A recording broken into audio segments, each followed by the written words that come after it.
Ассалаумағалейкум жігіттер, қалайсыңдар? Бүгін осы видеода біз срыв туралы айтатын боламыз. Яғни срыв деген не, ол не нәрсе? Жалпы срыв деген нәрсе ол мынау. Енді мүмкін алдыңғы видеоларда айтқан шығармын, мүмкін, бірақ енді есімнен шығып тұр. Енді сонда артық етпес, орыстар айтады ғой, повторение мать учения дейді ғой, яғни қайталаған сайын еске түседі. Түсінікті.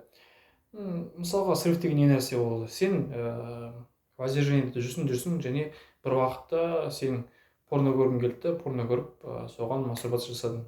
И одан кейін уже капец басталады. Кризис, ойбай, неге мен олай істедім, мен күнәһар болдым ғой, мен өз алдымда кінәлі болдым ғой, мен сондай бір жануар болдым ғой, мен овощ болдым ғой деген сияқты сондай бір жазғылар болады. Әрине, ол жазғырулар орынды. Енді осындай бір қатты бір күйзеліске түсіп, ойбай деп кризистен шығу үшін тез арада мен саған 7 кеңес беремін. Бірінші кеңес ол мойындау. Яғни, срыв болады.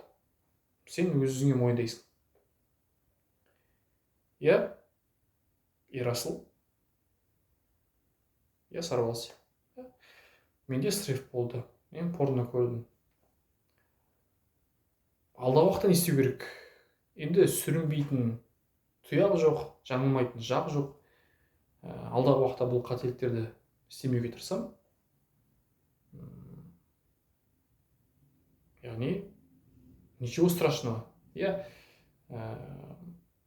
Мен әлі де жүрегім соғып тұр.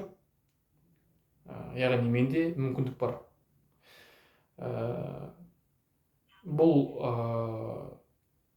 Жалпы бұл видео, осы тақырып бірнеше бөлімдерге бөлінеді. Осы себебі 7 кеңес, ол бір видеода тез айтсам, ол ашылмай қалады тақырыптар. Сол үшін бірінші видеоға ол мойындау. Яғни, адам түсіну керек, сені тек қана өлім тоқтатады. Яғни, Алладан сондай бір әмір келеді, және бір күні, білмеймін, сенің жүрегіңнің дүрсілі тоқтайды, и все. Ал ол уақытқа дейін сені ешкім тоқтата алмайды. Нас остановит только смерть. Қуатты бол.